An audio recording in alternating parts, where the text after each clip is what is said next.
the Magnolia. Of course, there was a French botanist named Pierre Magnol who gave the Magnolia this name in the 17th century, but in China, it's an ancient flower, Houpu, I hope I said that right. And the Magnolia represents purity, nobility. For ladies in the south of my country, the United States, they always have magnolias in their bouquets because it represents purity. Mm-hmm. Of course, a bride is very pure. And it's that whiteness that really, I think that inspires artists to use the Magnolia. And we have this still life with Magnolia by Matisse. It's a masterpiece from 1941.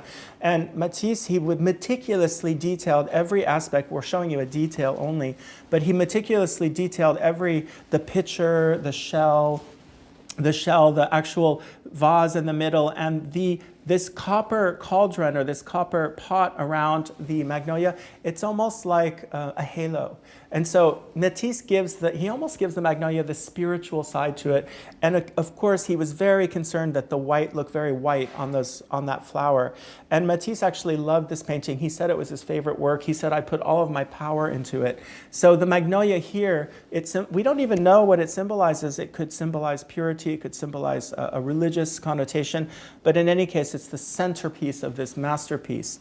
And we wanted to show you a contemporary, a young jeweler, born in Hong Kong, working in London, Anabela Chan.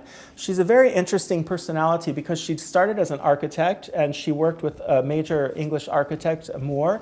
And she also studied fashion, and she was working in Alexander McQueen, designing embroideries and prints. And she decided to go back to school to the Royal College of Art, and she became a jeweler.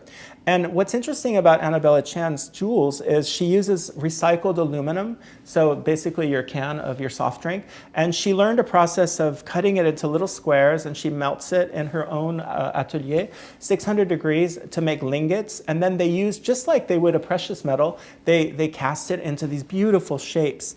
And she uses a special technique, PVD, I think it's called, which is a way to give that patina on the actual aluminum. And what's interesting too is she uses a laboratory grown stone. So what looks like it is a yellow sapphire, if you will, but it's laboratory grown. And this idea of the lightness, using materials which are more modern and which are, let's say, less common, but in a very high jewelry, handmade piece. So a very talented young jeweler, and her boutique in London has become sort of a haven of people interested on, I think it's on Sloane Street. She doesn't do a lot of advertising. People just talk about her. She has movie stars and celebrities wearing her jewels. So very unusual. We wanted to touch on these younger jewelers. Mm-hmm.